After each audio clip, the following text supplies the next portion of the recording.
Okay, back at it. This is another video trying to look at different ways we can disprove a flat Earth. Last time we looked at how all of the world, 72 space agencies in other countries, 19 with launch capability, 3 with human exploration capabilities, or 5, 5 for human being able to put humans up in the space, 3 with it being able to land in different planets, the moon and Mars and such. Okay, so you can't have a flat Earth with all of these people having to put things up into space, you know, at precise times and precise measurements and so forth and so on. It's not realistic. So of course they're all using a round Earth as their model. Nobody's using a flat Earth as their model. Can you imagine the military capability, the military point of view in this? Imagine you're a military, you're Iran, North Korea, and you figure out the Earth's flat. Now, the rest of the world, who you're hostile against, is thinking it's a round Earth, but you have the right stuff because it's flat, and you know it. Nobody else knows it. That means that when you launch your missiles, they're going to hit, whereas the other guys' missiles aren't going to hit because they're using round world mathematics. It's just ridiculous. It's the fact that I'm even doing this video, it's kind of fun, number one. Number two, it's just interesting. I honestly don't think those people, flat earthers, I think the flat earthers, they know if you put them on a polygraph test, they're going to fail. They're going to fail. They know the earth is round. They're just being different, trying to make money off of it, trying to just be that guy, right? They just want to be that guy. Right. Why am I using ICBMs? Because when they were targeted back in the day, they were actually aligned using Polaris, the North Star. And that's what we're going to cover really quick. But first of all, if you look on the screen now, you'll see that's me. Back in '94, I was giving General Chuck Warner a tour of a missile silo. So I know a little bit about the Minuteman III, as I spent 3 years of my life making sure they were up and ready to launch at any given notice, at any given time. So now on the screen, what you're looking at is an actual launch facility, an actual silo in Minot, North Dakota.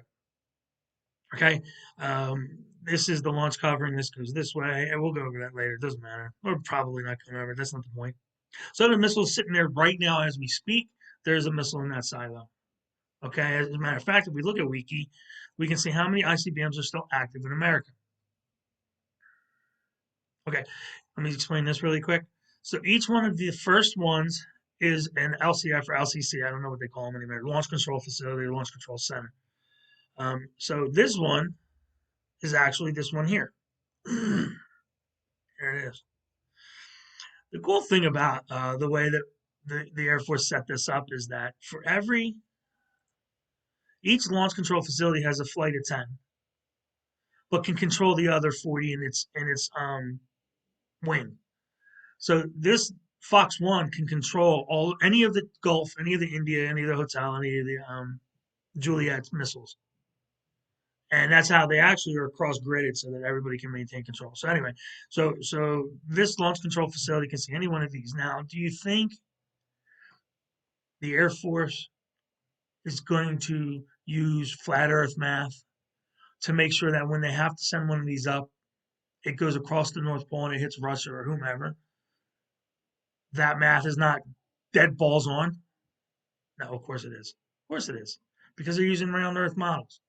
So the way that works is, and this is the point of the video, inside a launch control facility. So now we're inside of that silo, okay? There's this ring, okay? And this is how they used to actually this is how they used to reference the missiles, by using Polaris. And the way it worked is, there were these three pedestals out in the land, and there's the launch control, or there's the silo back there.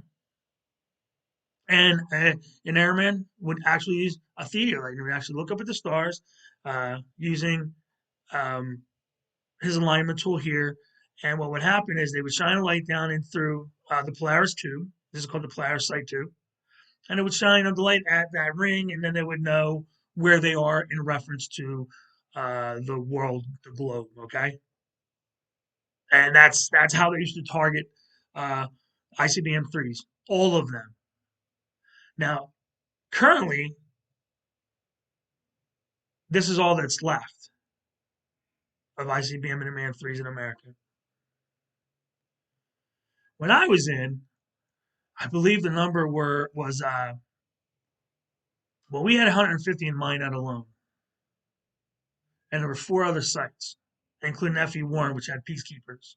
So do the math, okay? And again, not that when I was in we did that, but right before I got there, the Minuteman III was brought on in the 1960s, 1962, and 1960 150 missiles. Okay, so think about it. Just use your brain for a second. Is America, the military, going to not make sure these missiles are going to get to where they're supposed to get to? And prior to, and then we're talking like the late 80s, they were still doing it this way. They were still targeting it this way. I actually used to have one of these, but I lost it. I used to have one of these, but I lost it. Do you seriously think they didn't do that? There weren't men out in this field doing this? Of course there were. That's what they did. And then when they got that reference made and they fed it into the computer so that the missile would know what it was, where it was. Were they faking that? Or what? The missile didn't require it. What's the flat Earth response to this? What is the flat Earth response to something like this? I had no response. 20 people watched it. No response to my other video. I had one, and he didn't answer to any of the questions I asked about how could that many people being on the gag. So they targeted the missiles this way, and then every year for the last umpteen years, they will pull missiles out of the field that are sitting in silos. They might have been in those silos for 20, 30 years. They'll pull them out, they'll load them on a truck, they'll ship them to Vandenberg, and they'll fire them. There is actually a video on YouTube. I'm not going to play it. I don't know about copyright and all that. Not that anybody cares about me, but this is a truck that's going to transport an ICBM to Vandenberg. So they pull the missile out into this big thing here, and they ship it over to Vandenberg. Now, how many times have they done this? Right? Here's some data going back to 1959, what they pulled and how they tested it.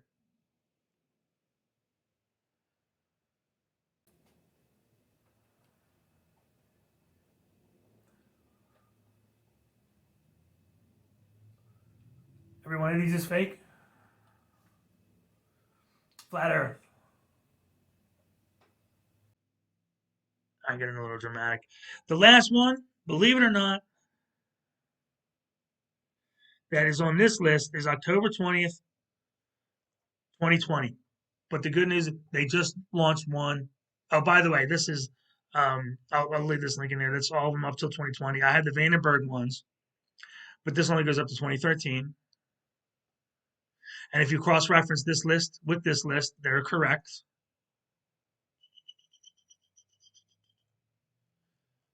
Okay, see that?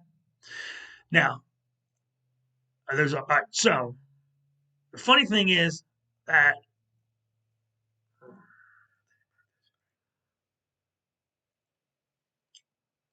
there's a good article in this PDF that I'll link as well that asks, hey, what are those things out in the field? And they tell you about them here, and then on page 4. Okay, and there's a guy looking up, and it gives you a more better understanding of it than what I said. Again, that's how they used to target them. They used to target them using Polaris. Think about that. So how do you know that it worked, right? You got to know that it worked. Well, what they did, like I said, they pulled them out of a silo, they shipped them over to Vandenberg, and Vandenberg launched them.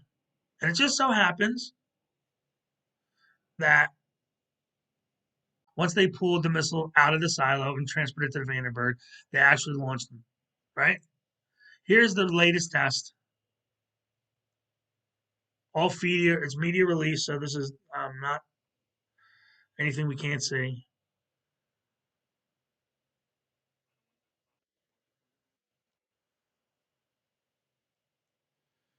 There's the launch. And there it goes towards its target. Right? And everybody who participated in putting that missile in there, and off it goes. So you pull them out, you put them back, and you test them and you launch them. Can't be done on a flat Earth. Can't be done on a flat Earth. How do you know they're getting to where they're going? Very simply, we have pictures of the incoming, the reentry vehicles, and we have pictures of those. So there you go. Again, more evidence that the Earth is not flat, the Earth is round, different than speaking about water on a ball and gravitational. Blah, blah, blah, blah, blah, blah, blah. Very simple. Back in the day, they used to align the missile using the theodolite, which is this thing here, by aligning with Polaris. Okay, how do we know they did it back then? That's the way they were targeting them. That's the way they were launching them. And that's the way that it worked. And here's all that data about what missiles were launched and when and where, double referenced. Okay, so we know that they target them this way using Polaris, and we know that it worked because we have information that says it worked. And now we even did it just in just February 23rd. We launched one. Exactly what it was supposed to do. Okay, can't have that on a flat Earth. Only on a round Earth. Use your head. Think logically. Okay. All right, that's it for today. Hopefully you enjoyed the video. Hopefully you'll be back for the next one. Don't forget to subscribe. Don't forget to hit the notification bell. Leave a thumbs up if you liked it. Leave a thumbs up if you didn't like it. I'll see you next time.